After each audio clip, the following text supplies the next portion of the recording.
Thank you so much, Desk. We're back here. Game 3. I always love Game 3s because everything that happened before is out the window. You don't have to worry about it. Just push it, put it on the street, put it on the curb. You don't need it anymore. It's a whole new ball game. It's winner takes all here, Coco. Whoever takes this game is going to be able to get on into the next bracket of the losers bracket. They're going to go to round 4. And that's why I always say you just forget what happened in the past. You forget what went wrong. You get a new mentally reset. So that way, when you go into this one, you feel fresh. Yes, yeah, and it's something where, again, like you mentioned, you get to progress to the losers finals, and not only with that at stake, there's extra cash prizing at stake, there's also bragging rights, and because of those two things, especially with the history that TSM Academy has had in the current season, and of course with No Work as well, being able to take out 2 Academy teams if they're able to pick out a win this time, that's a lot of reputation for both No Work and TSM Academy to say, hey, we're able to shut you out, or hey, welcome to amateur baby, like. This is a party. Do not disrespect us anymore. Get Fire team for goodness sakes kind of situation. And with that, we are already 4 bans deep into the pick and ban phase. Not too much has changed. All the same. Only change is No Work on blue side, like Ulk was able to call out. Ooh. So that I will have to bring up. It's more than higher 75% win rate for No Work on blue side throughout the amateur circuit so far. So gotta keep an eye out on that one. Right, and we do actually get a change in the first 6 bans. Udyr replacing the Twisted Fate that had been banned by TSM Academy this entire time. So Kaisa is actually the first lock-in by No Work, not opting to go for that Olaf that the Desk was kind of thinking maybe that was what they were going to try to grab. Instead, forfeiting that over to TSM Academy. And well, an Olaf being picked up, and it's just sort of a trade-off right now for both of these teams, just because of the priority of how these champions are and the situations of both of how the players want to prepare themselves going forward. Like you mentioned with Kaisa, is very efficient at trading in lane in early stages, is very effective with a lot of the current flavor of supports so far. It could be a match with Rel, Alistar, Leona, all of those engaged supports she loves to work with and has the breathing space to allow them to roam if it is needed. So TSM will have that counter pick for the ADC going into their R3 pickup, but they can always hold it if they want and prioritize something else down the line. Though at this stage, with R4 available for yourself, I'd say lock in your ADC R3, ban out a couple mid lane situations, possibly ban out a Zoe and a Kalista once again, or the Sylas and Kalista once more, and then see if you can pick up a good matchup with a Sword in that mid lane to where he can really pop off. And with that Tristana lock in, it's the best of both worlds with that flexibility. Yeah, pretty much just going with the other players playing these champions that we've been seeing consistently in the bot lane. And that's actually something that's got me a little interested to see. Big is a historic player. He's been playing for a long time, lots of experience under his belt. Thresh is his #1 played champion throughout his entire career, but Alistar is his second most, and I believe one of the highest win rates he has on a champion that he's played over 20 times. And so this is something that he's incredibly confident in playing, and he wants to be able to roam around the map, wants to be able to do things similar to how Yursan on the other side is also going to try to play around the map, try to rotate around. And I want to see how they're going to be able to utilize this Nidalee on Anda's hands to be able to get those early leads, because that is what Nidalee is drafted for. Trying to be able to find these early picks, these early plays to get snowballs rolling immediately. The only issue is that you don't have that Renekton Nidalee top side due to the banning phase, so you won't have that immaculate performance. However, you still have a lot of options at hand. You have the Gnar that you can pick up. You have the Camille still available that has sort of whittled away and sort of become a lower priority pickup in that top side of the map. But Viper also could pull out the Riven. This is something that No Work has in their back pocket, and you can still play that threat capability on the carry situation, and it is a great place to do it because Fire is also very flexible, and that's where that set ban comes in, where you can say, you know what, we're going to go with this set in the mid lane to be that rock and stabilize any matchup that Sword throws at us, and then we can heavily prioritize our top side of the map and get a carry on Viper to really pop off. And hopefully we'll be able to get an answer, because I do see that there's a missed ban there. I'm not sure if it was an optional no ban or if it was just something that we need to be able to fix. But Gragas is going to be the final ban coming in from No Org, since you're going to expect probably Haunter will grab that top lane, as you mentioned and as the desk mentioned. Put Sword into a position to be able to feel confident in the landing phase, to be able to tag team with Bob Vip and get leads that way.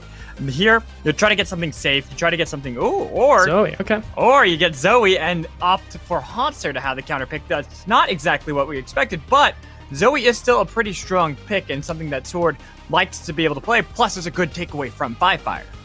Yep, it's a good takeaway, and it's something where Firefire is not very confident on the Syndra matchup, or really a lot of, I'd say, the favorable pickups. Like, you can still go Orianna or Twisted Fate if you'd like, and it helps sort of implement and double down on that hard camp top side. There you go, with Twisted Fate finally being grabbed, because it's like, again, you're not going to play Orianna into this, and Syndra, he's not familiar with it. He's familiar on the opposite side of the map, and instead of going with a Riven, they go ahead and grab a Jace for Viper, which is also a very dominant top laner that is started to gain notoriety throughout patch 11.4. And I feel like it's a strong pick because you'd expect that Gnar to be something that Haunter might want to be able to get. So, of course, you want to have something that's going to dominate that lane if they opt to go for that. So that now they're feeling less likely to go for it. They lock in Sion just to be able to be that big, beefy boy in front of everybody who can absorb a lot of pressure. But I still look at NoOrg's comp in general. And while, the Sion's going to be able to absorb a lot of damage, there is a lot of poke and a lot of siege potential that NoOrg can utilize this time around. Yeah, and they can really punish the 3-3-3-2s that Jensen has been talking about for TSM Academy, and really try and divide and separate the map as much as possible. So it's a big red flag because NoOrg still has the favor going into early game performance and gaining that advantage just through natural causes, with Onda being able to provide better jungle pressure, be able to win quadrants more effectively, and if Viper and Firefire are able to win their lanes, then you can open up the map a little bit more. And of course, with how those two lanes are situated, you start to give a little bit of favor to that top end, though Sword is still an anonymity. He has played Zoe and can really understand how this matchup can be sort of taken by storm and really oppress Firefire, because the goal for TSM Academy right now is to stabilize topside, oppress mid to where Firefire is just sitting under his turret, where he is forced to try and calculate his farming points and be very accurate with that kind of pressure, to where he can no longer look for these openings where he can help out Onda in a counter jungle, help out with a 3-man dive on top side, and so on. And that will help give them a lot of room to breathe for TSM Academy going forward into the mid game. And once you get there, you have strong damage coming in from Cody's Sun and Sword, though it will start to taper off into that mid to late game stage, because you've only got 3 damage dealers, you got 2 damage dealers, and you got 3 frontliners that, against that very oppressive poke comp, could be too much to handle. So Coco, I ask you, Game 3, it's the semifinals. Do you feel confident in your predictions still? I have a picture of Haunter flexing on the line, so I am pretty confident that TSM Academy. That's what I like to hear. You stick to your convictions on that one. The desk stuck to theirs as well. And I, as the play-by-play, I don't have any dog in this race. I don't opt to choose a team to be able to win, unless, of course, it's a weird pick. That's the only time when I'll be like, I want that to win. Like, if I saw my Vigar played, I would probably be like a little bit more leaning towards that. But here, we're trying to be unbiased, even though you have a whole picture on the line. It is a house bet. It's a house bet that if TSM Academy wins, Kangas gets a picture of Haunter flexing. It's a house bet. I like it. Personal bias is not in this, quote unquote. Like though Kangas very much fought for that situation. I'm putting words in his mouth, and I do not care. Yeah, who cares? It's Kangas. We love him. We love him, but we're into Game 3 of the loser bracket semi-finals. Everything on the line. Who is going to be able to go into the losers final and play the loser between Zeus and between Solafide? Well, after that poke from Onda, it makes it a little bit more difficult for Babip to say that he feels confident that it's going to be him. Yeah, and you still can do that late invade. Oh, Viper, bang. Yeah, Wackaroni.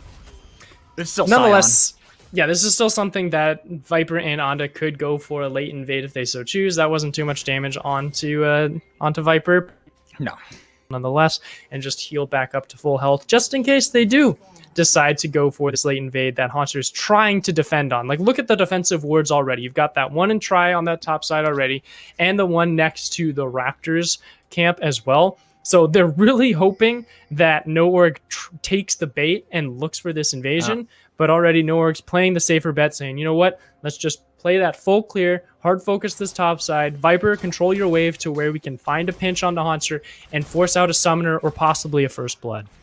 So you know what's a bit surprising though, just looking at, some of the summoner spells right now as well as some of the keystones, is the fact, one, we have 3 unsealed spellbooks. True. But 2, is normally when you see either Twisted Fate or Zoe, you usually have the AD carries opt not to go for cleanse, and I suppose they go for, not for heal, they go for cleanse as an option instead, just to be able to get away, and then have their support grab onto that heal just to be able to more reliably survive. Both teams have thrown down the gauntlet, and they're saying, hell no, we're here to fight, we're here to try to win, and we want our side lane, our ADCs to be in a position to be able to do that.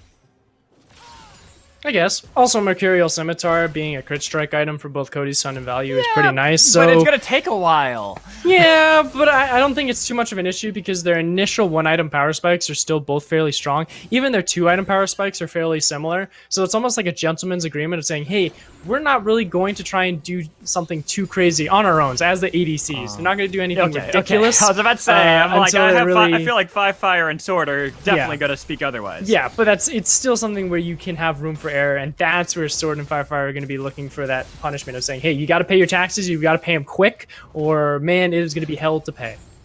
Oh man, the Malzahar tax of old, Skarner tax as well. Oh, I gotta love those days back when Malzahar was, super meta and everyone played him, and you had to take QSS on every single person, otherwise you weren't going to be able to do anything, or you locked in Gangplank because he's always okay. Well, another itemization discussion we can have is Jace. He is going that phase rush, so there's multiple avenues he could go for. Like, you can go for lethality if you want. There is that Duskblade build that has gained some notoriety in solo queue. Not too sure about its effect in competitive, because usually the competitive build is through that Eclipse and being more about the survivability. And with the Eclipse, you can really have some decent scaling going into the mid-late game stage because of how much max HP damage it does and some extra survivability it grants with the shield. So we'll have to keep an eye on how Viper sort of transitions that forward. But we are still keeping our eyes glued to this top quadrant of the map because Onda is really making sure that this tent is pitched up here and he gets possibly 3 quadrants while ganked in a mid lane. Supports are all here trying to back up 5 Fire. You might have to flash over the wall. It's reciprocated by your son to be able to get that lockdown with the Ignite burning. First blood under Toad. It was traded for the life of Sword on the other side. So now you have TSM Academy in a bad spot. A turret shot tanked by Bafip. They got the knockback on Anna, but he easily is able to take down the opponent jungler as your son wants to be able to escape as well, but they're going to be able to get the Pulverize with Viper, having rotated around that entire time, and they want to gift over a kill to 5 Fire since he just TP'd back in the lane. And biting off more than they can chew for TSM Academy, trying to start off that first blood. They're able to grab it here going over to Babip, and 2 members were able to participate on that one, but Sword wasn't able to get an assist on that tail end, wasn't able to cash in on that prize, and No Org picking up 3 kills for themselves, really punishing the overextension of TSM that hungered for this first blood. And it's a good call. Like, your son, Babip, doing exactly what they need to do to be proactive. It's just No Org was able to react in their proper steps. The TP coming in from, the gank coming in, the follow-up coming in from Big, and also the roam down from Viper. The fact that he legit walked down to help this out and Hanser wasn't able to match, had to catch minion waves in that top side, is a disaster for TSM Academy in this early stage. And as you were mentioning, it was a long fight. Yeah. Viper was able to walk down all the way to the bot lane. It's okay. We all have those stumblings. But also, the fact that 5 Fire was able to TP back and get himself a kill. That, to me, is the big thing there. That you died at the beginning of it. Took long enough for the fight to finish. He TPs back in, is gifted a free kill, and right now, Drowsy with that huge spear on Sword, and look at Big already here again to counter your son's rotations once more, never relenting on where he's trying to match that route. Who was countering who? It was more of Onda trying to get pressure and a catch onto Sword, but your son's there for the counter, and now Babip's here for the counter as well. Same with Cody-san. Gotta be careful of that. Oh. Uh-oh. It's okay. We're back to us. Hold for us. We'll wait. We'll talk. Let's make our predictions of how the fight's going to go. So it's a 3v4 right now. There's the potential that Viper could show up because he had to push topside. That means Hanser's not going to be able to join as easily. So it could be a 4v4 with Hanser then getting a flank. I feel like you're going to have TSM being able to get 2 kills with 1 on the side of No Org able to escape. And maybe you have it so that Viper's able to snipe back a kill. I think it's a 1-for-1 trade with Viper potentially TPing in to try and challenge any fight back, and that will force Hauntzer's hands. Okay. Yeah, I think 1-for-1. 1-for-1. And the ridiculous call, no one dies. Absolutely no one. They just let them walk away and just get, and then TSM Academy is able to win mid priority, and then after that, it's just like, what do you do? But it's most likely just a 1-for-1 trade with some possible TPs being forced from both sides. I feel like no org, we're too far out. There's no way that at least one person doesn't die on either side. It's just with that kind of fight, kind of position. There has to be some sort of fight there. You never know. There has to be, but I'm gonna try and say. What about the crazy play that everyone dies? It's a full ace both sides, and it's that's. I know I need to go to sleep. I'm running on 4 hours of sleep, man. I need to get in bed, but that is a dream for sure, and I would have to pinch myself if that did come to reality. I think I've casted a game where both sides had all 5 members died. It's usually at least one person. I have had it, and it was in a gold versus gold game in a very fun sort of gaming cafe. This was like back in 2015. It was just like two teams were just ridiculous. They both wombo comboed each other, and they just straight instantly died. Like it was a Nuno ult that got a pentakill, and then the enemy team literally had a Karthus ult. And it's just like, all right, Nunu completely wipes the team, but it doesn't matter because he's at 20 health, and Karthus has passive, and is like, okay, ult, I win. All right, Coco. I hear that we're getting back into the game, so why don't we just jump into it so that way we don't have to hear any more of our ridiculousness. Back to reality. Let's see how the fight goes. Wow! No one dies! No one dies! What? Oh my goodness. I need to trust my subconscious more, man. My subconscious is like, no one dies. TSM Academy can't lock down any kills. Goodness gracious. That's just unfortunate. Yeah, it is, and George's going to be able to not clear his big body blocking that to make it so that he loses a couple more CS, a little bit more experience in gold. But like you said, nobody dying on either side. Nobody dies, but TSM Academy does get Dragon Control. They lose mid priority, but it is to try and force some vision preparation for this Infernal Dragon that is available. Rift Herald isn't up just yet, so they know they have to try and challenge something on this bottom side of the map because of how oppressive Anda has been in these top 2 quadrants. He's actually going to go ahead and take the red buff to boot. As you can see, he's already in that top jungle. And he's saying, you know what, take Infernal Drake. I don't care. Rift Herald's a better option for me because I can get Viper out of this lane and really have Hauntzer's life to be a living hell. That is true, as Haunzer takes a lot of damage coming in from Viper right there. Shock Blast as well.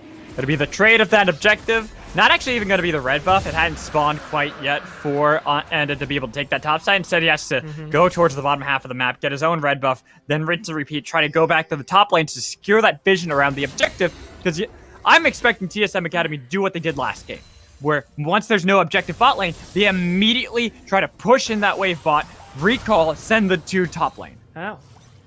Yeah, that sounds about right. I don't think a lot of teams either agree with this transition anymore, where you hard reset the entire map to make sure that you have a ADC support to prioritize it. For no org, it doesn't favor them. They know that their stronger side is Viper, Firefire, and Anda. They know that 3-man powerhouse is better than Value and Big, and especially at this moment where 2 of those members, Anda and Firefire, have a kill under their belt. So it's better to just keep the lane state as it is, just let Big roam up to try and be that 4th man to help find any catches if they come into fruition, and then Value just catch up on their waves. Speaking of catches, Haunzer, not much mana. Trying to get away with the unstoppable onslaught, was locked down, but able to barely escape. Ignite, tick, 1, 2, shield, enough to keep him alive. Gets out. He don't think he'll be able to have TP though, because he did change his summoner spellbook to ignite in just a few moments ago. So he's not going to be able to TP back for priority for this Herald. So it is as good as no orcs for the taking. And that's the thing when you have Twisted Fate, especially in Firefire's hands, and they love to play topside. They immediately look for the play on a Haunzer since he tried seeing if he can at least get a little bit of vision to control Viper, and unfortunately, you just can't. You need to be able to get some of those resistances. You see the Bramble Vest now in the inventory to be able to counter Viper, but before then, it's difficult. No one tried to help out Anda in taking this Herald faster, so it does come down to a 50-50 challenge here. TSM is ready.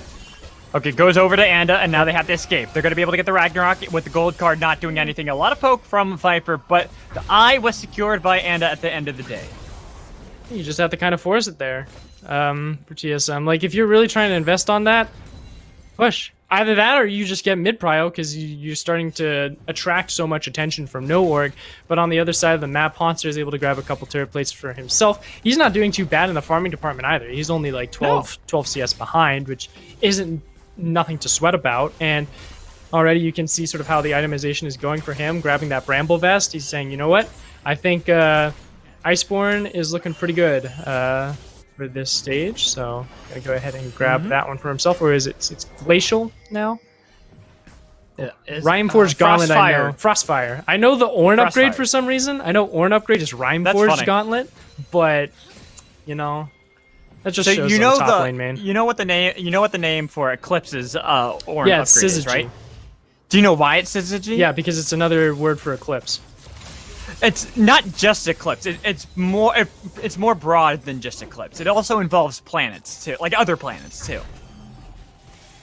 Okay, I like that. Yeah, isn't that interesting? It's I didn't know that. I'm like, what is Syzygy? We're gonna do some fun facts here. So I also learned this last night. Shout out to Captain Flowers for telling me this one, because him and I tied a little bit because both of us have been watching The Age of Samurai on Netflix. And there's a specific samurai named Masamune, which is what the Manamune is named after. And Masamune cut out his own eye, and it is said that a tear of Masamune will eventually become a sword. So the whole theory is Manamune builds out of Tear of the Goddess. If Riot intended that, Riot is big brain, massive 2017 head. If it's not, it's just a coincidence, and there's no collusion between Dragon and TSM Academy. So, unfortunate for that. But hey, if Riot can confirm that, that's pretty cool. But Haunter, he might be in a little bit of he's fine. He's fine. He's tanky boy. He's tanky boy. Okay. He's fine. Cool. Yeah, see? Look at that. Yeah, he's got the bit nearby. The only problem is going to be that. It's going to be the eye pop top lane. A lot of turret plates are going to be taken. Might even be able to fully crack the turret. Yep, they're backing out. They're like, yeah, it's not even worth keeping. This does give some time for TSM Academy to get some vision control. You can already see 3 control wards down in that river to prepare for this dragon. I'm seeing Yusan also hitting that reset button to make sure that he can help get some mid priority as well with the assistance of Sword, so they can prepare for this coming objective contention. No org is smelling that blood in the water. Anda is already on top of it. He's been performing immaculately in this game so far, and he's really been putting a lot of his team on his back this time around. Yes, they've been able to get that early advantage, but it's because of some slight overextensions from TSM making those minor mistakes, and Anda and Viper really punishing them to the maximum. You can see both teams starting to group up. Hunter's a bit late because he still has that ignite. They're going to be able to get the Drowsy onto Anda with the paddle. Starting that damage, was able to get the flash, and look at the chase down they have with Undertow. Throw one more to be able to get the trade. But he's still alive in the backline. Finally, Viper's going to be able to get the trade of the jungler for the jungler. There's a flash coming in over the wall, but they're going to be able to chase onto Fire. Take him down for Sword. Got the resets in for Cody's on Buster Shot to be able to get that Goomba Stop out if he needs to be able to. That's TSM Academy getting the picks they need to right as the objective is spawning so they can secure it again. Sword just putting down the statement saying who's the real poke comp now, as he's able to just absolutely wipe Anda off the floor with that wonderful paddle start, letting Babip go ahead and hit the go button with the Ragnarok, getting the lockdown, forcing No Org to hit the panic button. And what a great catch here from Sword to start this all off. Wonderful engagement, and like I said, it makes No Org hit that panic button. They have to try and recuperate and make up for any losses, and TSM sees that awkward routing from the rest of the members, from Fire, from Viper, and they immediately punish on top of that. Cody's son getting a wonderful AoE blast off with the explosive shot and really tearing a bunch of members apart. Sword goes in with that great jab, shredding those members. And we got a little bit of a inkling of the build paths, but let's talk about this gold, because you can see it's a huge hike up of gold, but still after a one fight, TSM Academy are still the ones in the deficit. They're still the ones slightly behind. And I kind of want to talk about the problem that I saw for No Org, is that Anda was the one, put to sleep with the Sleepy Trouble Bubble, but Big didn't eat the Paddle Star for him. He didn't stand in front of it to make it so that Anda could still survive. And losing Nidalee like that, so you lose a lot of that potential team fight prowess that she can provide, makes it so that it's an easy 4v5 fight from there. As you can see, trade of CC mid lane, pretty much just trying to get back and forth damage on each other. Oh, Forcing the Ragnarok to pop out. This is just going to be mid-priority 1 for them, but the wave clear from Sword is going to help fort away any of No.org's siege potential out of their composition, and a wonderful battle start to boot to make sure that they really don't have any afterthought about that, and it allows so much time for Cody-san to reap some rewards on the bottom and get the turret to as well. Go ahead and break open this map just a little bit more.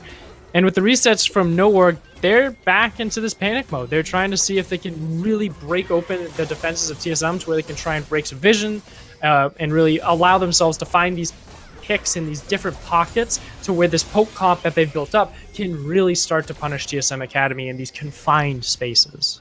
They nearly got that tier 1, and that would have been a huge boom for them to be able to then control Babe's jungle consistently. But not being able to get that now means that they have to force this fight. You can see the TP coming in from Sword, launch to the other side. They have all 5 members here on both sides to be able to flex a fight. I mean, sure, Fire you can argue is kind of far, but when a Destiny Gate is always available, or actually, no, he doesn't even have that yet. He's got to walk the whole way there, so they have to seed this Rift Herald over to the side of TSM Academy. I don't think you can challenge this at all. Like, there's so much vision control already. Yursan is on that back flank. Make sure that Big doesn't have any way to route through and try and help Honda wiggle his way into challenging a 50-50. And they decide to call it off. So they're making the smarter call and saying, you know what, we just need to get mid-priority. We need to break this turret open in this mid lane because that's why we're here. This is why we have 4 members to try and crack open the defenses and give us privilege to war deeper and deeper into TSM Academy's jungle. Though on that back end, Fire is able to at least catch up and make amends for a little while here, as he's able to pick up that tier 1 in the bottom lane. It's the consolation prize in the bot lane, trying to get something for the team so they can have some more gold into their pockets. That's why I mentioned before, I thought that Fire might have been able to join in, but unfortunately, he didn't have TP nor Destiny Gate open. So he had to wait it out and said, you know what, there's no reason to fight this, let's back off. At least I can get a turret and some gold for the team so we can maintain this gold lead over TSM Academy, as TSM Academy still putting pressure despite the fact being behind that 3,000 that we normally see No.org have that lead at 15 minutes. No.org's in a weird state where they're just on the verge of trying to cash in on a couple recipes, though they're not really able to finish a lot of their second items just yet. Viper might be able to cash in on the Manamune in just a moment's time, possibly with this reset here. But because of these staggered recall timings, it gives TSM Academy some, I'd say, breathing space to prepare for this next coming dragon that will be spawning in a minute. All they need to do is try and hard shove back value and Big away from this mid lane. Yursan and Cody-san can definitely do that with the power that they have in their side of the court, and with Hanser already priming down in this mid lane with the unstoppable onslaught in his back pocket. It's just all they need to help make sure that they have that lane priority to contest for this sole point. Coco, look at the Mythics on the side of TSM Academy. True. Doubled up on the Turbo Chem tank, not going for the normal Gore Drinker that you see or for the try to Gauntlet, build.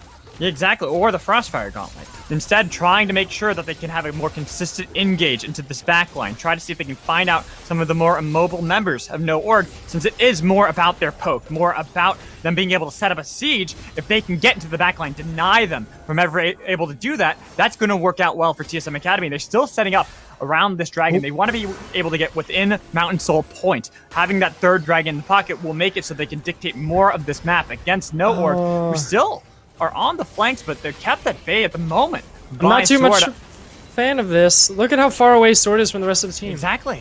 But look at Hanser and how he's able to zone at the moment. He's pretty difficult for them to be able to take. Sword getting a lot of damage onto Viper, but now he might die to Fire on the other side. They're able to at least get Bob out of the pit. He's trying to see if he can get the smite onto that before anyone else is taken. Onda is able to secure that away. They get a lot of damage with Fire going golden. They had the killer instinct coming in from Valley to take down Bob.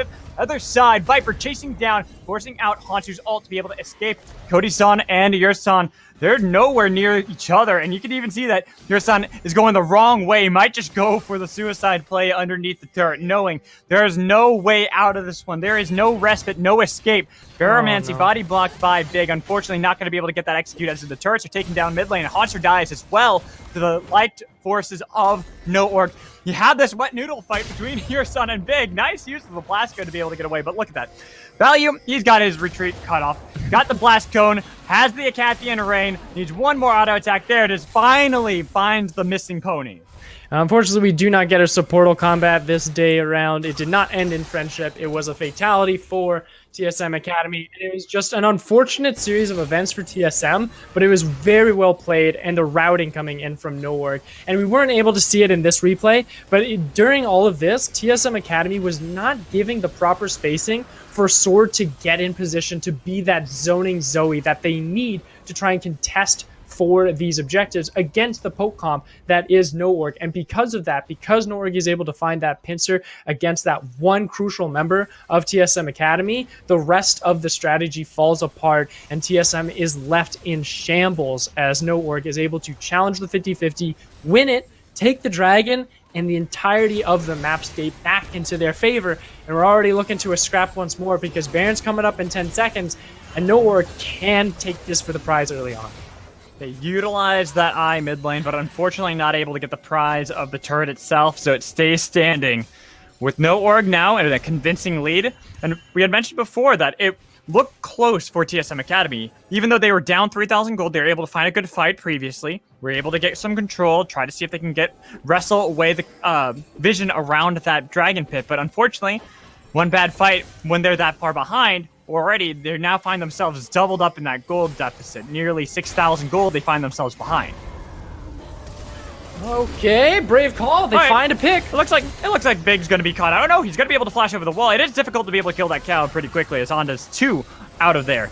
Viper has that TP if they want to be able to find the play still. But you can tell that TSM Academy wants to be able to have some sort of agency around that Baron to force Noorg to have to play into their hands, even though they're the ones behind still.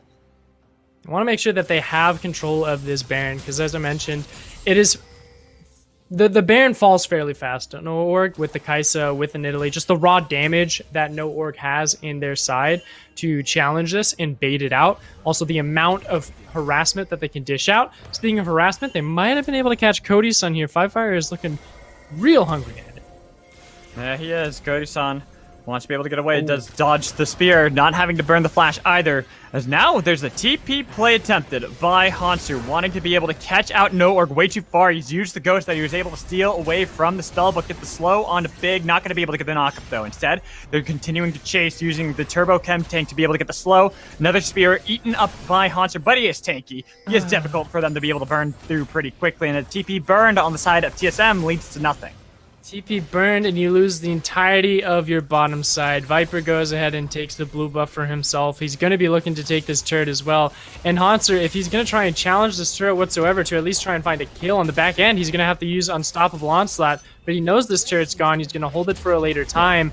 And that ambitious play from Noorg that they did overextend for a slight bit was a bait for them to force Hanser's hand and be able to pick up that kill. And, ooh, sneaky Viper. He's not even checking it. I don't know if he knows he canceled that recall. No, he's not even going to bother. Nope. He's just like, all right. Huh. Damn. You don't see that too often. Sucks. Yeah, That's just giving Noorg the luck of the draw on that one, letting him have some continued tempo and be able to look for that cash in or that Mana Mune in that pickup. Also, he has been, with the recall, he has so much power. Oh my goodness. Have the Everfrost, he had to go Golden Magnet Storm was used to be able to bring back in Fivefire, who used the cleanse to be able to survive, but they're able to blow up your son on the other side, trying to see if they can chase down with the Killer Instinct onto Pop Bip. No way to be able to get out of there. They got the golden kill, they got the double kill, they got a triple kill. They were able to take down Hanser as well for none out of the side of Noorg with a Farron up. You know what they're going to be able to get, even though they lose big to the zombie form out of Hanser.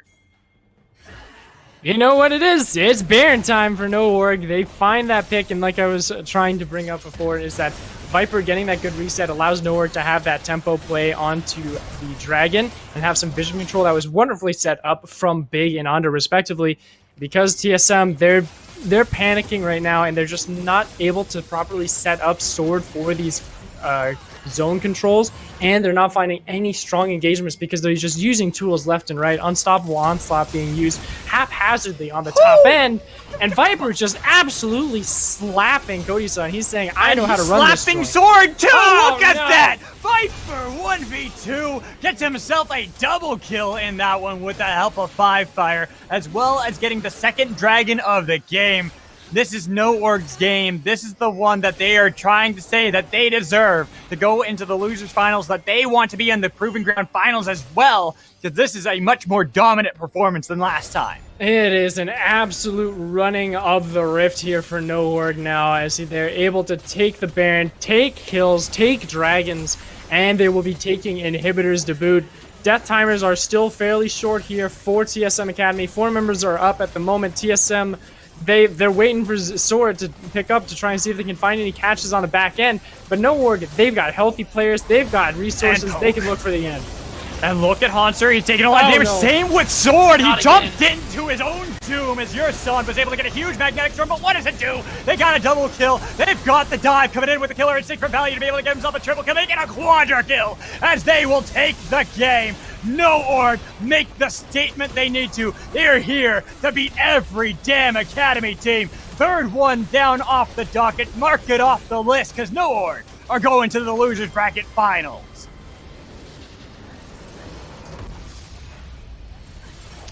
What can you say but just absolute domination in Game 3 from No Org. They're able to find a wonderful catch, making a 2-for-1 trade, make it 3-for-1 for that first blood contention with TSM Academy. Was trying to bite off more than they could chew for that attempt in the mid lane. Like Babip and Yirsan really overextended and just sort of left Sword out to dry.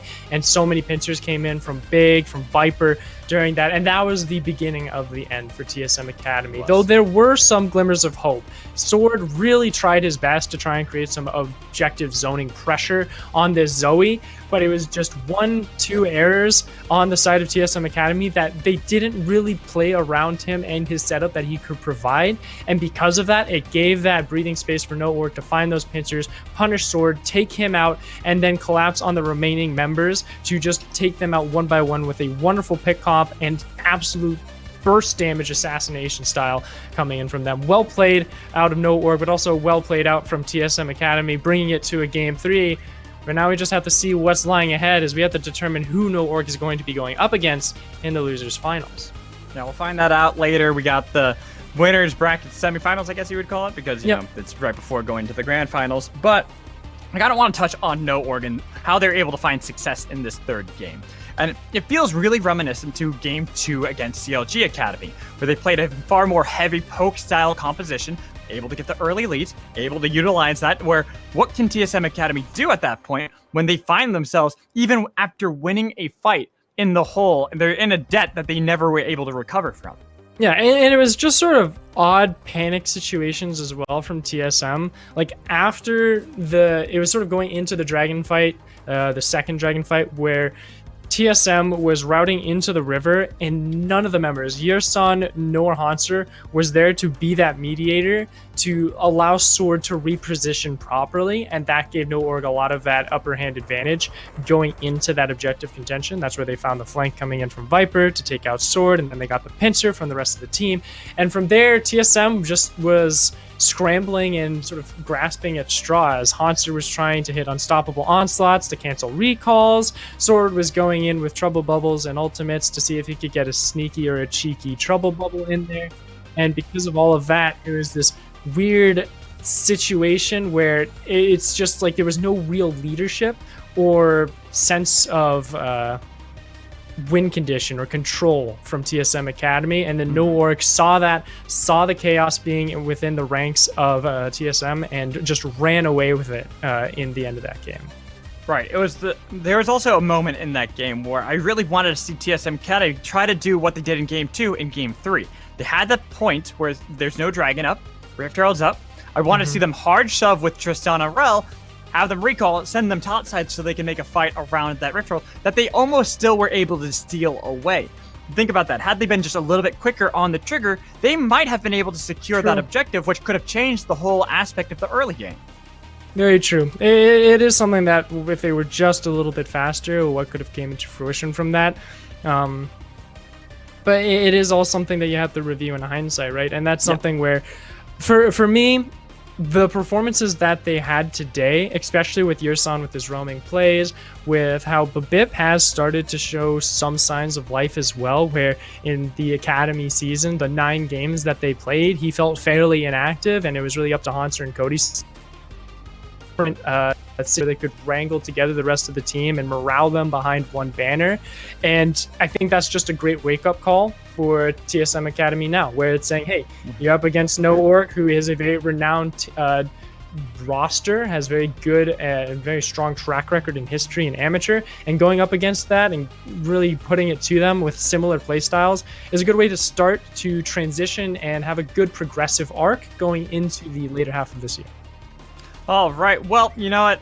After that, it was still a 2-1 victory for No Org over that of TSM Academy. They look dominant, they look strong. I hear that Rafa has an interview all set up and ready for us, so Rafa, why don't you take it away? Thanks, Alex. I do have Value, the winning 80 carry for No Org here after they concluded a 2-1 victory over TSM Academy. First of all, congratulations. Also, sick quadra, by the way, on the end there. What I wanted to ask is, what are your overall impressions of TSM Academy, and what do you expect from them to improve as they get ready for Proving Grounds later in April? So TSMA was pretty good. I know they just slotted in their new support, so it can be hard to adapt to the new team dynamic with such a short period of time. I think one thing that they might have struggled with was like chain reaction plays where we would start to get one pick and then it would just snowball in our favor and they're having a hard time cutting their losses. So I think once they kind of tighten things up, they'll be a pretty formidable team. They gave us a run for our money today. Those some good matches. Yeah, fair enough. And then moving forward, we do have a Zeus Gaming and Solo Fide Winners Final Series coming up. As you guys will be progressing on over to the Losers Final tomorrow, who are you either looking forward to seeing in that Losers Finals with you just to play again, or who you're expecting to be knocked out here? So I don't have a good read on who will actually be playing, but I'm happy either way. We've never gotten a match against Solo Fide, so I'm pretty excited to get to finally square up against Solo Fide, especially in such a big match at the tier 1 at the end of the bracket. It's pretty cool that it's all culminated to us meeting here. But then I also really want revenge against Zeus since they put us in a losers bracket and they seem to have our numbers. So I'm really excited to square up against both teams, and I'm not particularly sure who's going to win because I was just kind of focused on today in our match and making sure we make it to the next stage. Don't want to think about that too soon, but now I'll sit back, I'll watch their matches, scout it out a bit, and I'll be happy playing both. And we're going to play both teams either way. So we're going to run this bracket.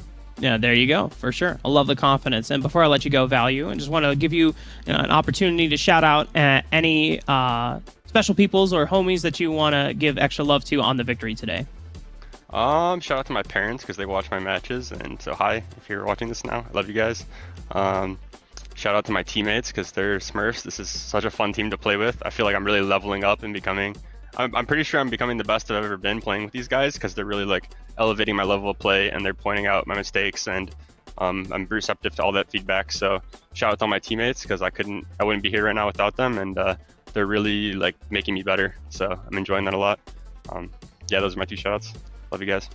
Awesome. Again, Value, thank you so much for taking a little bit of extra time just to sit and chat with us. I know that you guys have a little bit of rest before you guys get ready for your lower finals tomorrow against either Solo Fide or Zeus Gaming.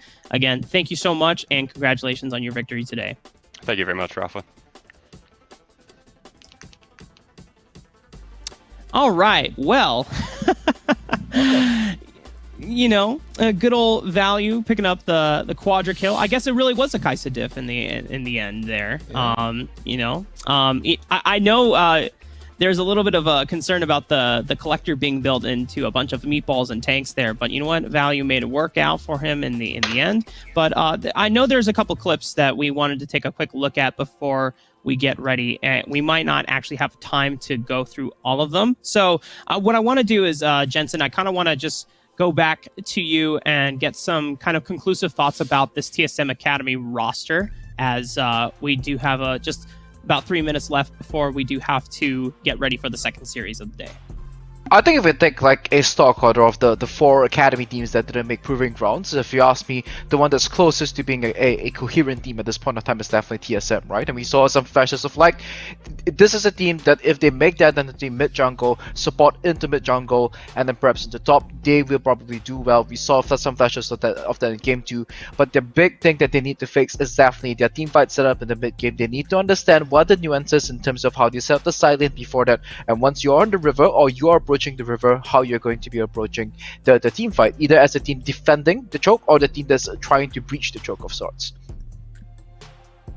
That makes sense. And then I think, you know, for TSM Academy, that what we can give them credit for is the when your son was in sync, this is the support player that was supposedly, you know, meant to be on the roster even before Fizzy, you know, came in as a necessary substitute. So maybe over time, as TSM Academy already locked in for Proving Grounds as being the 4th seed overall ending in this tournament, means that they will have some time to scrim before we see them again in Proving Grounds in April.